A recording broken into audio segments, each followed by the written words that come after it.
Hello Artcadets and welcome to this week's video. Today we are going to do some quilling. Now quilling is something that I've never done before, but it is super easy and fun. Sometimes you need a bit of patience because it can get a bit fiddly, but it's something that uses strips of paper that are rolled and glued together to make pretty and decorative designs. So I've started off, and this isn't a necessary step, but I decided it would make things a bit easier for myself, having not done this before. I started off with a pencil crayon and just drew the outline shape of a flamingo. I chose a flamingo because I had pink paper and no other reason than that and the fact that I like flamingos. So here is just a basic outline which we are going to fill in using quills. So what tools do we need? Well, there are tools that you can buy specifically for quilling, but I haven't got any of those, so I made do with a cocktail stick. I also thought that you could try a cotton bud and cut the end off as I've done here. So basically anything thin like this that you can roll your strips of paper round. So the strips of paper I've cut are quite thin and quite long, so about 1/2 centimetre or less wide and as long as your piece of paper, or as long as you want your little rolls or quills to be. So all you do is you start off with the edge of your paper and you wrap it tightly round your cocktail stick until you've got a little coil like this. Then all you need to do is take it off the cocktail stick, obviously, and glue it together so the end is stuck and it doesn't uncoil. Now when I've looked into this, or after I'd done this, I looked into it and discovered that quilling has been around for hundreds of years and there are so many possibilities, and it really inspired me to perhaps think that I can do lots more designs, and maybe even if I enjoy it I might look into getting a proper tool which will be a little bit easier, because unlike this cocktail stick it actually grips the strip of paper at the very start so it doesn't slip off. And as I said, it can be a bit fiddly, but you can have a play around with it and make designs of your own. You can actually pinch the little coils once they're done to make different shapes, and there are just so many things that you can do. So for the flamingo, I had pink paper and some black, also some white, which you can see I'm wrapping round a little roll of black. This I thought would make a good eye for my flamingo, and just gluing it on. So I think what I did wrong in the first place was I used fairly thick paper, so gluing was a bit tricky because it needed to be held until it stuck. So when I looked into different materials that other people use or specific quilling paper, I realised that actually the thinner the paper the better they work and stick together. So that's something to save you from having to find that out by yourself.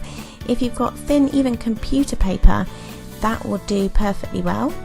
And if you've got colour paper, then you can obviously use that to make different coloured quills and different animals or designs.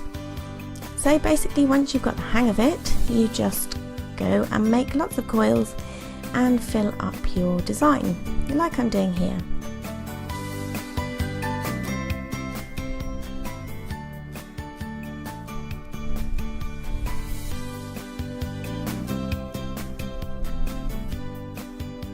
And once you're a bit more confident with what you're doing, then you might not need to do the outline shape. You can just build it up as you go along, because a lot of tutorials and hints and tips on YouTube are usually sort of assuming that you might know a bit more or have a little bit more confidence and therefore don't need that step. But it acts as a good guideline for practice, and until you get that confidence yourself. So thin strips of coiled thin paper and just some regular white glue is all you need to have a go at this project.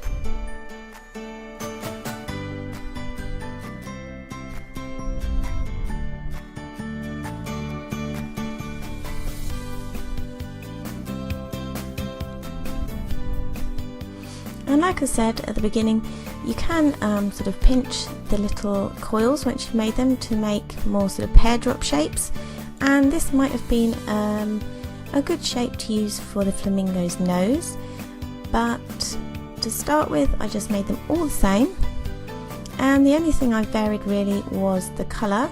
So to give it a bit more of an exciting look and feel, I used some red paper and some pink paper, and that just made the flamingo a little bit more interesting.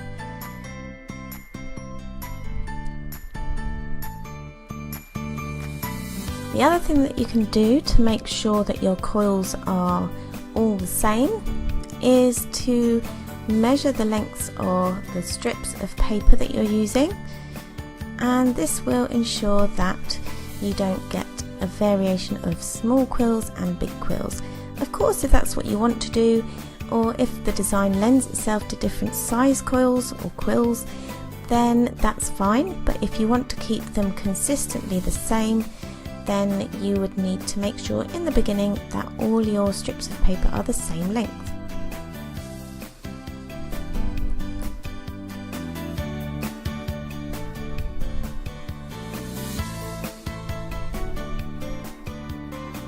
Okay, so that's the main body of the flamingo done, and this is where I started to try something a bit more fiddly, a little bit more tricky, because I didn't just want to leave the flamingo's legs plain. I thought that if you did a coil at the top and then actually used the length of the paper itself, you could do that as the flamingo's leg.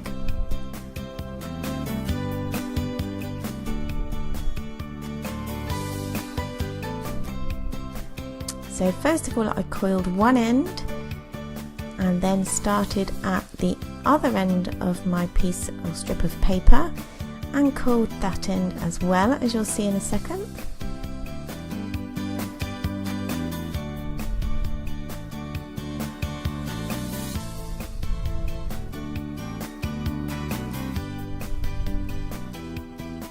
And as you can see there, I tried to get it on the line that I'd drawn, but it looks quite effective. I was quite happy with that idea. It did get a bit more fiddly when I was trying to do the other leg that's bent,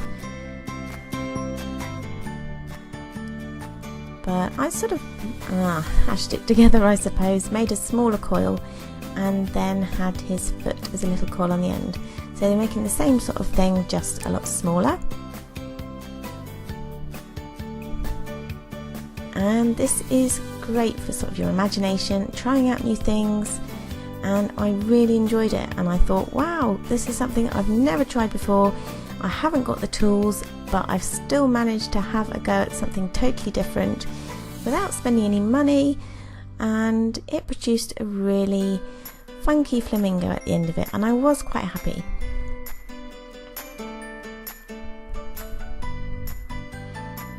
Now the other thing that you can do, which again I've learnt sort of afterwards after looking into it, is you can do a sort of a strip of paper all around the outside, so it makes a sort of a border, and that would have made this stage, the gluing it all together stage, a little bit easier, so it would have created a border around the whole shape.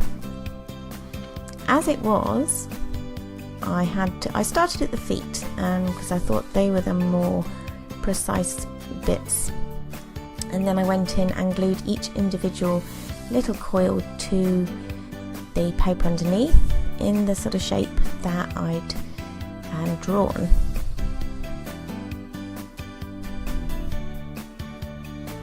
And for some reason I used super glue for this step. Not sure why, wouldn't advise it because it's super sticky and you can stick your fingers together if you're not careful, so stay with the white glue and use thin paper, and then you don't actually need this strong glue.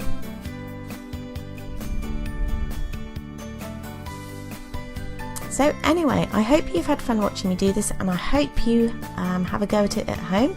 Let me know if you like this video, and I will see you next time.